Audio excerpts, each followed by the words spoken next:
What's going on? Bobby, you know Dick Landry from legal? The company's consolidating divisions. Difficult decisions had to be made in areas where redundancies surfaced. We've structured a generous severance package for you. Your 12 years with us entitled you to 12 weeks full pay and benefits. You firing me? The movie begins with a news report announcing the major failure of Indy McBank in California. That night, there was an emergency meeting in Washington. At GTX, Bobby Walker arrived at work and was told Sally Wilcox was waiting for him. Noticing the tense atmosphere, he asked what was wrong but got no response. Connell told him the mobile phone department was shut down and departments were merged, meaning job cuts. In Sally's office, Bobby met Landry from legal, who said he'd get 12 weeks of pay and benefits for his 12 years of work. Bobby realized he was being fired. Sally said they'd help him find a new job. Angry, Bobby asked about Jean, but stormed out after hearing he was not involved. From corporate leader to unemployed, Bobby packed his things. His assistant asked about her job, but he had not asked. Elsewhere, Jean asked about the layoffs. Phil, still employed, admitted he hid all day. He yelled that 30 years of loyalty did not protect his job. At home, Bobby's wife Maggie was surprised to see him cooking. When she reminded him of dinner plans, he refused to go. They argued until Bobby revealed he was fired. Maggie asked about Jean, and Bobby said Jean was not there. Sally made the call. Phil went home and talked to his daughter Susan, who wanted to join the family's Italy trip. Phil agreed, unsure if they could afford it. Upstairs, his wife asked about their job security. Phil reassured her as they got ready for a fancy dinner. Meanwhile, Jean silently prepared a drink at home as his wife reminded him not to be late again. Bobby, Maggie, and their kids arrived at Jack's house for a birthday party. Jack asked Bobby how the transition was going after leaving his high-paying Africa job. Bobby joked with the birthday lady, and they laughed over margaritas from the Man of the Year celebration. Later, the host introduced Gene McClary, EVP of GTX, who gave a speech about tough times and praised James. James thanked everyone, though his leadership felt more villainous, like rewarding layoffs as visionary leadership. The next day, Bobby attended job training. Danny welcomed him and showed him around. A trainer explained that fear during job searches is normal, even for professionals.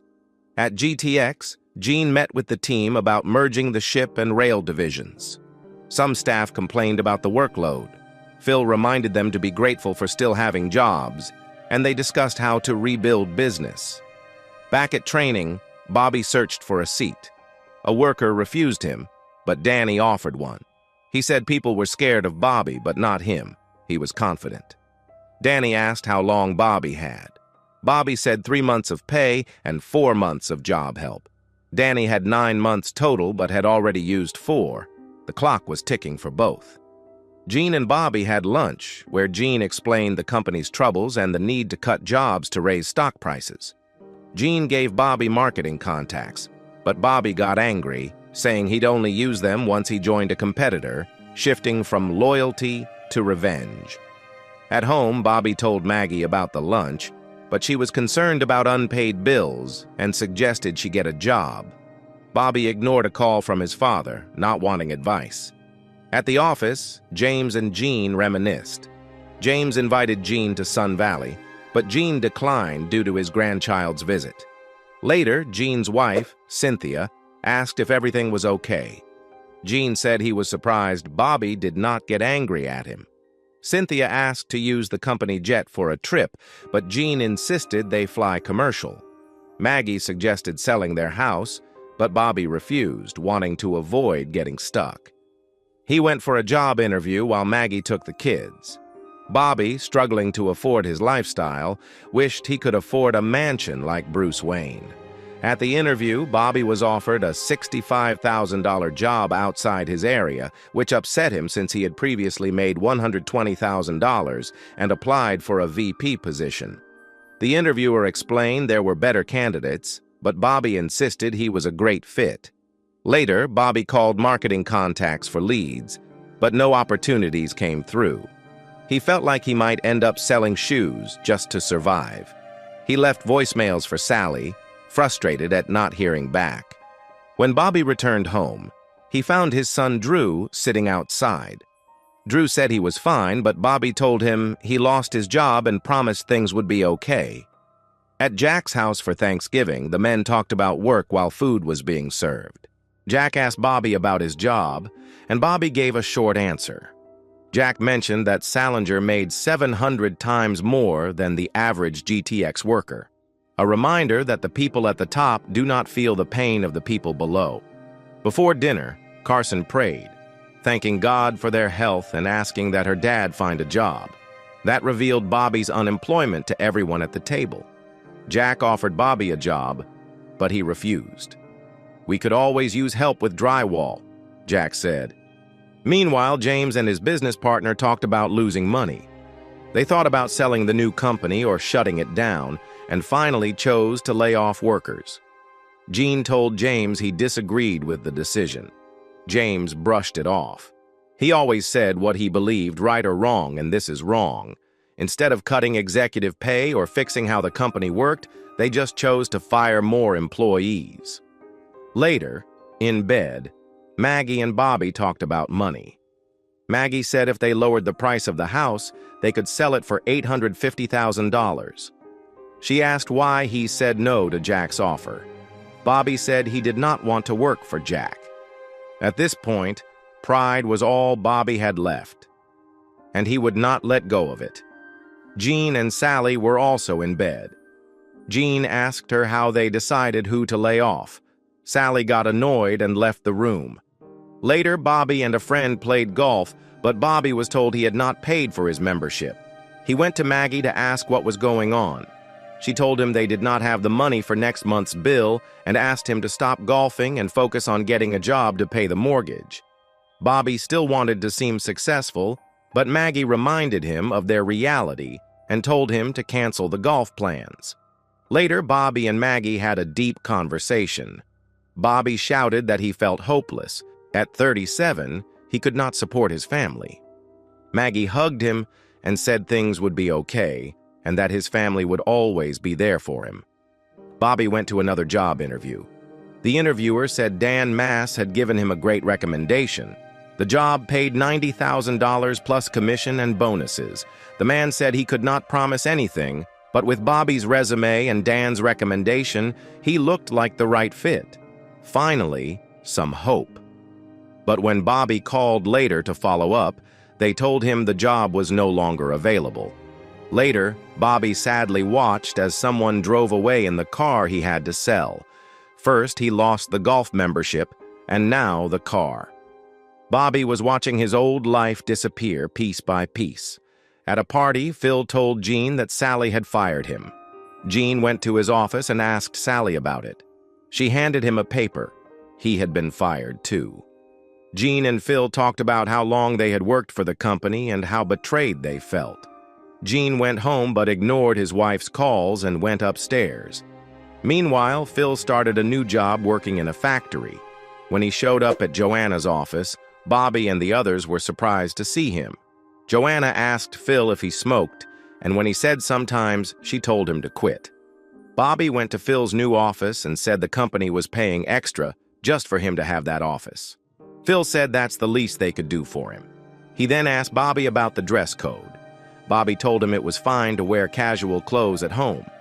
Bobby called the mortgage company and offered to send a check after being told he had not paid. Maggie listened, smiling. After the call, she mentioned IED asked her to work the next night, but Bobby reminded her it was New Year's Eve. Drew asked Bobby for a ride to Kyle's, but Bobby was busy.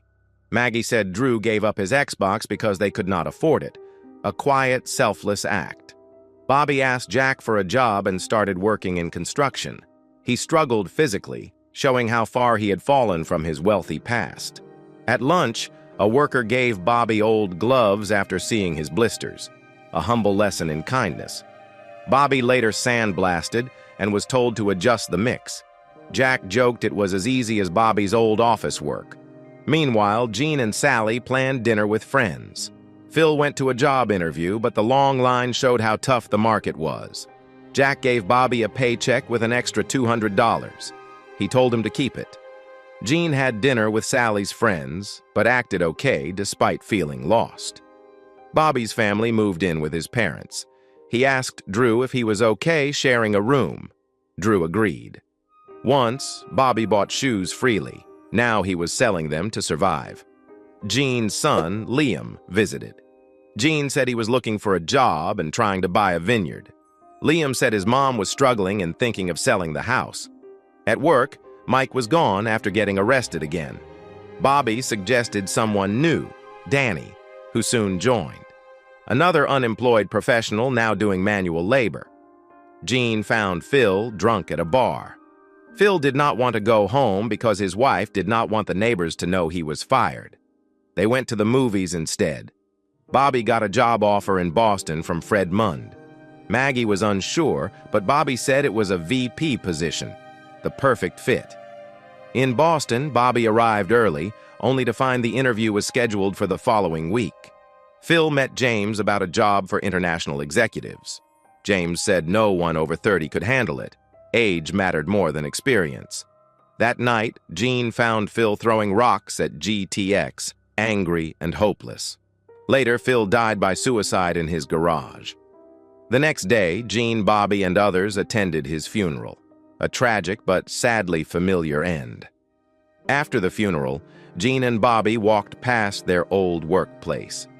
Gene reflected on how everything he built over 30 years was now gone. At home, Bobby apologized to Maggie for letting her down, but she reassured him it would pass. And it did. The next day, Gene confronted James at GTX about not attending Phil's funeral and firing employees despite the company doing well. James said it was necessary to survive in the market. Bobby later got a call from Gene offering him a job. He told Jack about it but said he liked working with him. Jack laughed and told him to take the job because he was a terrible carpenter. Gene now had his own company, Melar Maritime Associates. Sally congratulated him and asked to have lunch, but he declined. She asked him to consider her for future work. Bobby arrived at his new office, greeted the team, and got straight to work. He joked about the fancy place and promised they'd work just as hard as they did while job hunting. He was back, but with a new perspective. Hope you enjoyed watching this video. If you did, please give it a thumbs up, share your thoughts in the comments below, and subscribe to our channel for more great content. Thank you for watching.